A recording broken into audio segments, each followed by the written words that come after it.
Hey, so what are we talking about here? We're talking about starting your own service accommodation, otherwise known as Airbnb business here in the UK. One of the things I just wanted to highlight is how easy it is to actually start and run your own business. My name is Tony Ayondare, and I've been running my service accommodation business here in the UK for many, many years. As a matter of fact, we have made many, many six figures, seven figures in this business. And it's just one of the streams of income you can run in property investment. And this is what I and my company, Icon Range, do. Service accommodation is one of the property streams that we actually run in the UK. So it's a fabulous business, and I wouldn't have been doing it for the past 7, 8 years now, running this business, if I didn't think it was actually very profitable. I think it's not only very profitable, it's also one of the streams that you can actually run, doing it run alongside other things, as well as being able to start with little or none of your own money. So it is a fantastic business. As a matter of fact, I started running this business after I had made millions in other property investment streams. So I was one of those snobs who thought, oh, this property strategy was only for those that have actually just started off or didn't have any money to start off their property business. Little did I know that I was missing out from some very good gems. And I have then since then retraced my footsteps and started running my own property investment. And ever since then, the revenue we've made and I mean, it's been mind blowing to think that I would have missed out of all of those good stuff just because I did not know better. So what I want to do for you is to make sure that you know better. You are able to start investing in property investment wherever you are. And if you are an experienced property investor already, you can add this to one of your streams. So I think it's a fantastic and a no-brainer for you to actually do this for yourself. So let's get right into it, because it's very interesting what we can actually do with this strategy. So this is going to be a 3-part series, because I understand that there is so much unpacking into this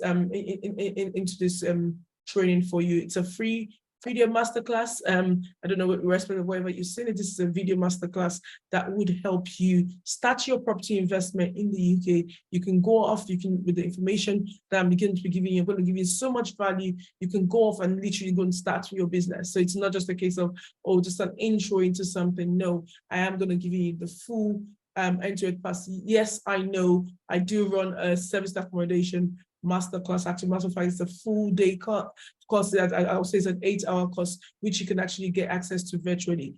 But what the aim of this this short video masterclass, I won't say short, because it's still going to take us a minute, and this is just one part of 3 series. But what I want to do is I realize that you help one, you help many. If I can help someone get off their bum and just go ahead and do something and start their own business and achieve the financial freedom that they really want to, then I'll be more than happy, because for me, that's my dream fulfilled. So this is the idea of this masterclass, to actually help you go ahead. So some of you will be able to use the information, the value that's given here, and go ahead and do your business without having to come to me. For some of that, you probably want an in-depth and more deep dive. So I will give as much as I can, possibly within the frame of time that I have, but don't make no doubt, this is going to be very, very valuable and give you a full picture of what service accommodation, or otherwise known as Airbnb business, will allow you. So let's get into it. The first video series, I've actually got my notes here. I'm going to be talking about is, what is service accommodation in the first place? What does it really mean? What does Airbnb mean? Because I use the word, it's actually called service accommodation, but a lot of people refer to it as Airbnb, which is why I've used the word Airbnb. By the way, Airbnb is just the brand name of one of our channel managers, and you would get to know what channel management means as we go through this course. But Airbnb is just one of the brand names. You have the likes of Booking.com, Expedia, and there's so many others that are out there. So Airbnb is just one of them.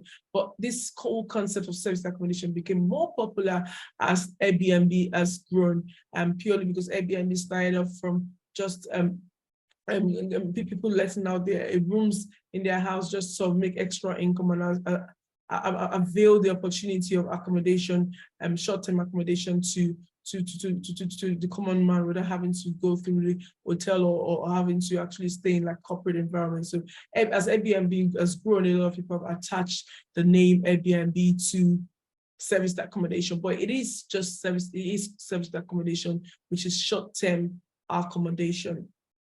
So service accommodation. So what I'll be going through in this first part series, I'll be looking at what is service accommodation, how can it actually benefit you, why will it benefit you, how much money can you actually make from service accommodation, what property types should you actually look at, and then we'll look at location. In future series, we'll be looking more about the funding as well, how can you actually make money from, how much you need to start off, where do you get the money to start off, because remember I said that you can actually do this with little or none of your own money. So what you're saying to me, Toya, you saying if I had £0, I could still do this?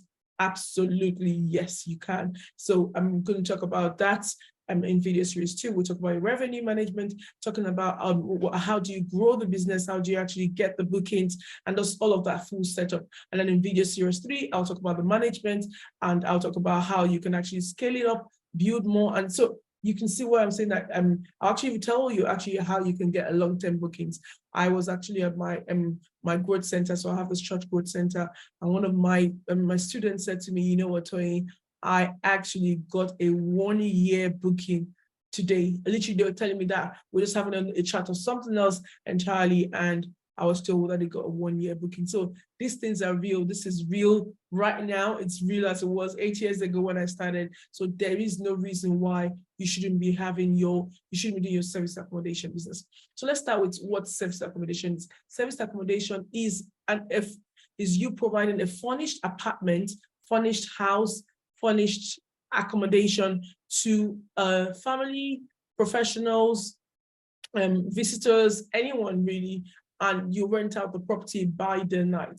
Now I'm trying to use lame terms. I normally in the course will go into like some full-on explanation on the do's and don'ts and rest of it. I'm trying to make it as real to you. Service accommodation can be done in most properties, right? There isn't, unlike hotels where you know the name of the hotel, with service accommodation, it is just an accommodation that can be in any sort of residential building, right? Any residential building could house a service accommodation. So a lot of times you might be in a block of apartments and flat 1 and 2 are service accommodation, while flats 3 and 4, 5, 6 are just normal houses for family suite, and then flat 9 is service accommodation. So sometimes you can't even tell, because a lot of people don't think that, oh, there is this particular type of property I need to look out for a service accommodation, or it's been written clearly on it. No, you might not even know your neighbor might be running a service accommodation. And we have loads of our properties that we use a service accommodation that are just regular properties. So just to sort of make it and demystify and make you understand that this is just any property, which is what you know, service accommodation. Why would service accommodation benefit you? And why is it something that we sort of, why is it a stream that we use in our property business? Property investment in the UK, real estate has evolved over time. Things have changed. More importantly, with the new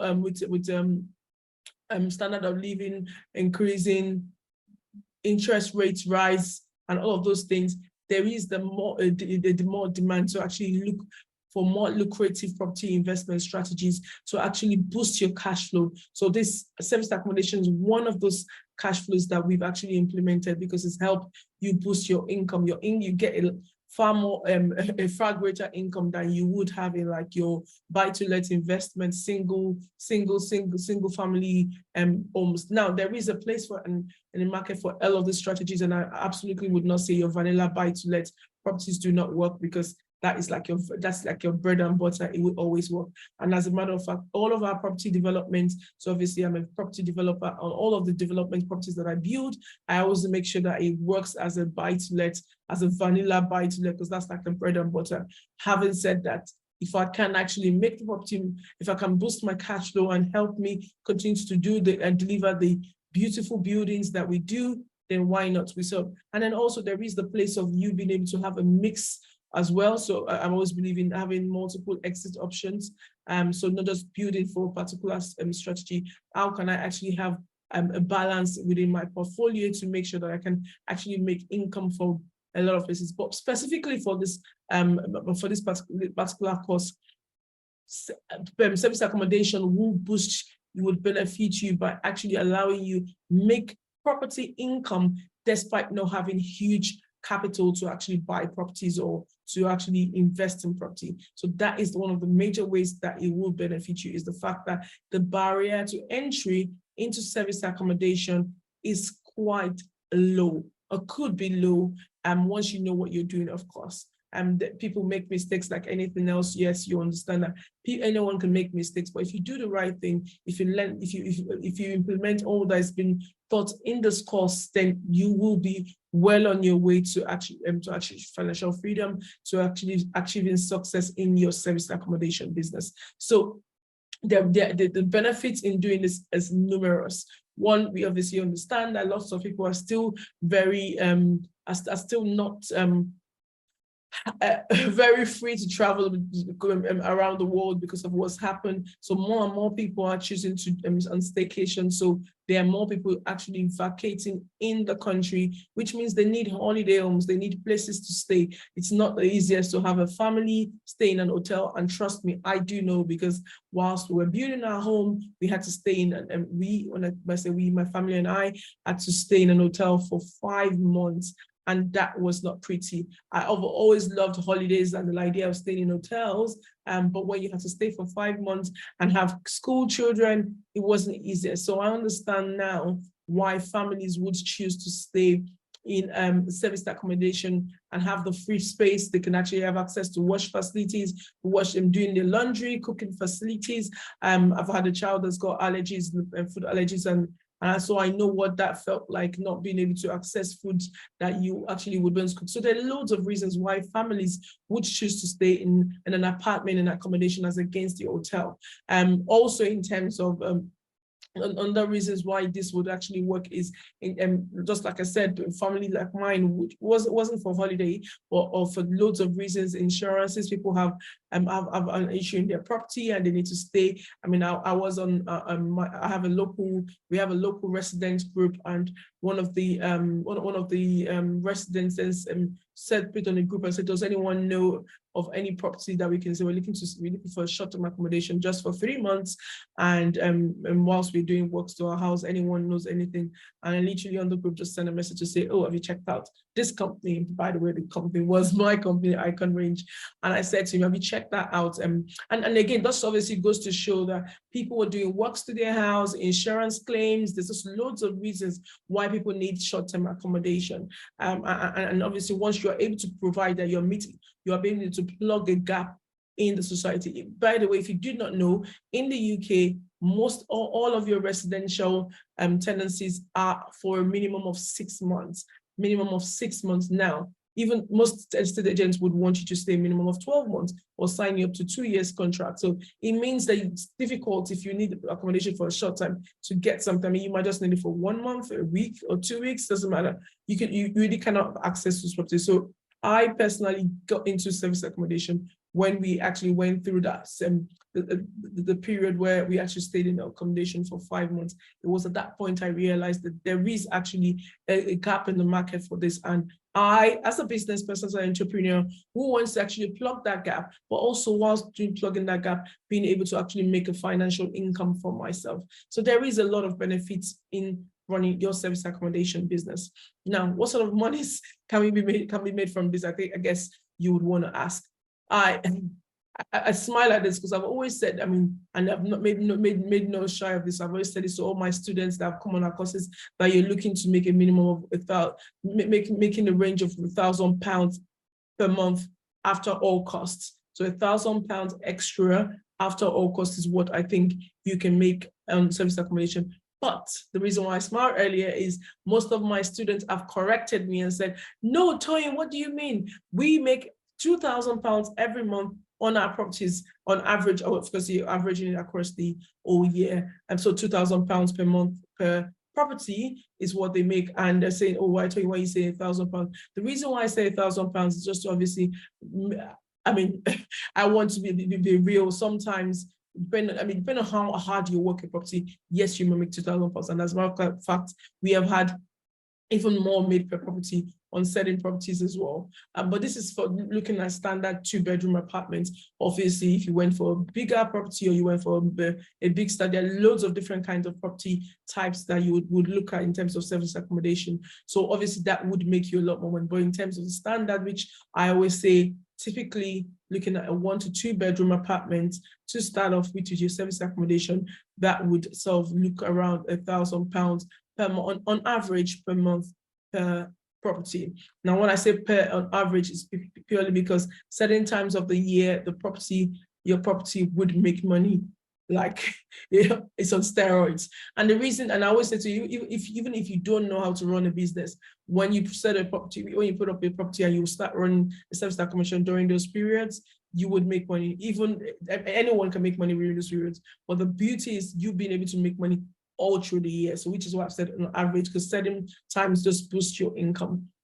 Okay, I didn't intend that this is going to go this long, but I'm loving this. I'm enjoying this. So what, I mean, so it's now that you know that you can make £1,000 per property. The question is, oh my goodness, how many of this can I really get? I mean, it's super easy, such that you can easily scale this up. And we'll talk about this in video in series 3 of this video of how you can scale it up. So because you notice I said 1,000 per property, being that I don't expect you to just stay on the 1,000 on the one property. I expect you to be able to replicate all of what you're learning now on several properties. And so easily, if you had imagine what your life would look like if you had £0 right now, and someone says to you, actually, in about 5 in month 3, for example, in 3 months' time, you might be in a position where you have 5 properties running as service accommodation, which is about potential £5,000 additional income to whatever you have now. What would your life look like that?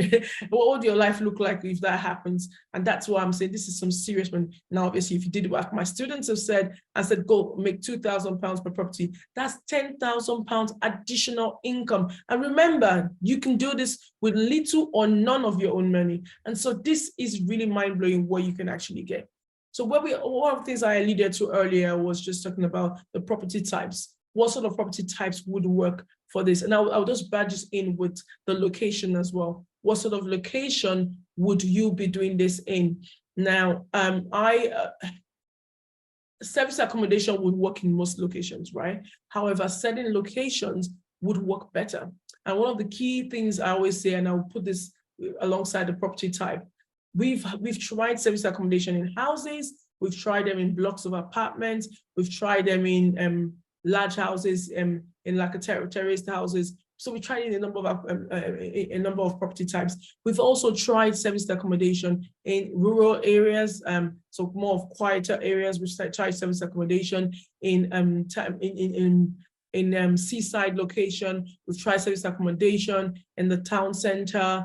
What sort of areas else have we tried service accommodation? I'm trying to think. Close to service accommodation close to industrial areas. So we've tried a few of them, and over the years, some service accommodation units that we've had to close down, not because they weren't doing okay, but they were doing okay, but we knew that we could not actually scale up in those areas because they were not doing as well as the other ones. So I'll be very honest when I say, yes, it can work in most areas, but certain areas perform a lot better than the others. So you've got to know where you're looking to pick your to set up your service accommodation units. So one of the things I would say to start up your Airbnb business is look for where you've got footfall, where you have a lot of traffic. The reason being, people like you and I would want to stay in the service accommodation unit, but don't necessarily want to stay in an area where there's really nobody. Now, while service accommodation doesn't work, it's not like your shop where you're having people just pop in. That's not the idea. But it's just more of the security. People prefer to be in an environment that is buzzing. And the reasons for that are, one, obviously security, but secondly, a lot of times when people are looking to come to an area for a short while, especially if you have like your service accommodation is set up for contractors, for example, they want easy access to transport facilities. They want easy access to shops, easy access to restaurants, and all of those sort of things. So I find that with the more activity in an area, the higher the likelihood that your service accommodation will be successful. People want to come again and again. They will spread the word about how easily accessible that service accommodation is. What I always say in this case is look at what the hotels do. I don't want us to reinvent the wheel. This hotel chain spend thousands and thousands of pounds to do research analysis on where they should actually open their hotels. So if they have done those research, why not just piggyback on that and just try and follow suit and do similar? So I'm not saying you need to set your service accommodation next to an hotel, but just try and look at the trend in the areas you're looking to work in and seeing how have they made it work and how can you make your service accommodation work. So it's very key to actually understand what sort of property you want to use. Now to start up, and obviously if you have little or no money, I'll say let's look at an apartment. Now, the reason why I said an apartment, I also realized that people like the setup of an hotel where they feel there's someone next door to them. And so when you have an apartment within a block, it gives them that hotel feel. So it's close enough to what they're familiar with, right? And what they're familiar with in terms of the structure, the environment, the fact that there are people next door. So there's a lot of market research and strategy you need to put in place here to understand what the potential locations and who your target audience are as well. So a lot of things will determine who your target audience is, and that will determine which sort of, if you're looking at vacation, people looking to stay in vacation, then obviously you might think, okay, actually I'll stay in a seaside location, we'll stay in a luxury big barn type property, and we'll sort of run the business there. And that's fine because that's the sort of target audience you're looking at. So make sure you do a lot of market research so that you can develop a unique selling proposition for your business. Remember, whilst this is something you're starting off, whilst you're still holding down a job or whatever it is you're doing, understand this is a business in itself that can make you thousands and thousands of pounds. I have said I've made a 7-figure business out of my service accommodation business. So I know for a fact this is very lucrative and you can do this as well. There's obviously legal and legal regulations, I can't get my words on, legal and regulatory considerations you've got to put in mind as well. And obviously you have to set up your company, set this up as a proper business.